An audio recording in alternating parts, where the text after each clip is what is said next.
Hi friends. ప్రతి అత్తలకి చెప్తున్నాను, వృద్ధాశ్రమాలు ఎందుకు పెరుగుతున్నాయి? మీ కోడలిని మీరు కూతుర్లా చూసుకోండి. తను చేసే ప్రతి పని అర్థం చేసుకోండి. మీ కొడుకు తన మాట వింటున్నాడా? Okay, leave it. అమ్మాయి ఎంత బాగా అర్థం చేసుకుంటే, ఎంత బాగా చూసుకుంటే నా కొడుకు తన మాట వింటున్నాడు అని మీరు అర్థం చేసుకోండి. తనకి సపోర్ట్గా నిలవండి. మీరు కూడా తనని అర్థం చేసుకోవడానికి ట్రై చేయండి.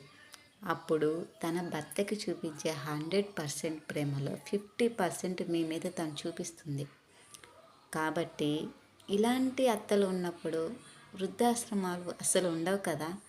ఉండనే ఉండవు. ఏ కోడలు పంపించడానికి ఇష్టపడదు. మీరు అంతగా అర్థం చేసుకుంటే, తనని దగ్గరికి తీసుకుంటే.